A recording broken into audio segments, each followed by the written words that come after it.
दर्शक बंधु अभिनेता उत्तम महांती मूर्ति को नहीं एवं भांगी पड़ती अभिनेता बाबूशान महांती एवं अपराजिता महांती बापा फटो आगे भो भो हो कांदुंट अभिनेता बाबूशान महांती घरे कांद बोबाली फाटी पड़ुछि पुओ गुआन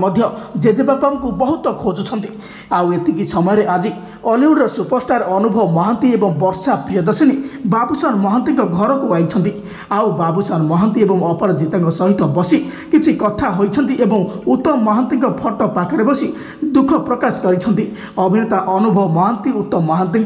अंतिम सत्कार समय आसी पारि नथिले हेले आज बाबूशान घर को आसी तांको सहित कथा होइछंती एवं तांको समवेदना जणाइछंती आ एही दुखद समय तांको साथ मध्य दैछंती। पूर्वरु अभिनेता अनुभव महांती मध्य दिल्ली रे बाबूशान को भेटिथिले हेले कौनसी एक कारण से तांकर अंतिम सत्कार समय जोग देई पारि नथिले आ आज मध्य वर्षा प्रियदर्शिनी आसीछंती बाबूशान घर को आ अभिनेत्री वर्षा प्रियदर्शिनी मध्य अनुभव जीवार किछि घंटा पर आसी बाबूशान घरे पहुंचथिले। आज दुई जण बाबूशान घरे आसी पहुंचिया पर दर्शक माने मध्य एही दुई जण को एकाठी देखिया पई चाहुथिले हेले उभयंकर सामना सामनी होई पारि नाही।